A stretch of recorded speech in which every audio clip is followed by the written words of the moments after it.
orang dengan gangguan jiwa melakukan kekerasan, oh itu common gitu, normal. Enggak sebanyak itu juga sih sebenarnya. Oke. Kemarin tuh ada berita soal ternyata profesi CEO, direktur dan bisnismen, politisi juga, itu profesi yang paling banyak psikopat di dalamnya.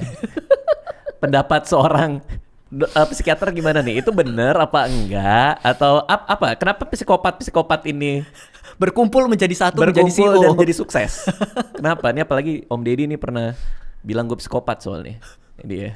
Gue pikir tadi Om Deddy ngomong gue psikopat tuh Om Deddy yang psikopat, ternyata enggak ya? Dia ngomong gue katanya. Itu apa? Itu benar apa enggak atau? Gini. Mungkin yang dimaksud psikopat itu kan trait psikopatnya ya. Oke. Ada trait untuk empatinya nggak sedominan itu, atau kalau dia udah punya drive tujuan dia akan kejar itu. Mungkin yang dimaksud adalah trait psikopat. Gue bisa ngerti kenapa kemudian dianggap psikopat itu banyak di posisi CEO. Itu sama kayak misalnya trait narsisis akan lebih banyak di tentara polisi.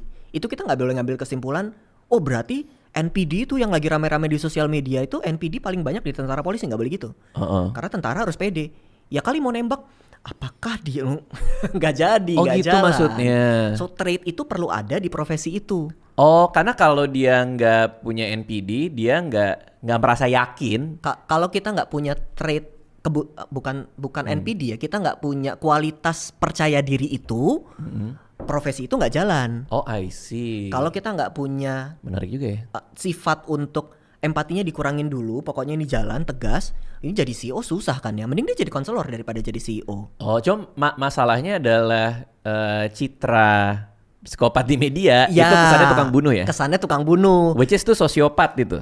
Beda lagi. Dua-duanya sih bisa ngebunuh sih, cuma dua-duanya bisa sih. Cuma yang tukang bunuh itu ya, untuk ngebunuh itu kriteria psikopatnya harus terpenuhi semua, dan nggak semua psikopat ngebunuh kok pada akhirnya. Begitu dia sadar, dia bisa back off untuk itu. Oke. Dorongannya gitu. Enggak. Selazim apa di masyarakat kita psikopat hidup di antara kita? Lazim ya kayaknya ya. Sebenarnya lazim. Lagi. Tapi kan nggak semuanya jadi pembunuh begitu kan? Betul sih.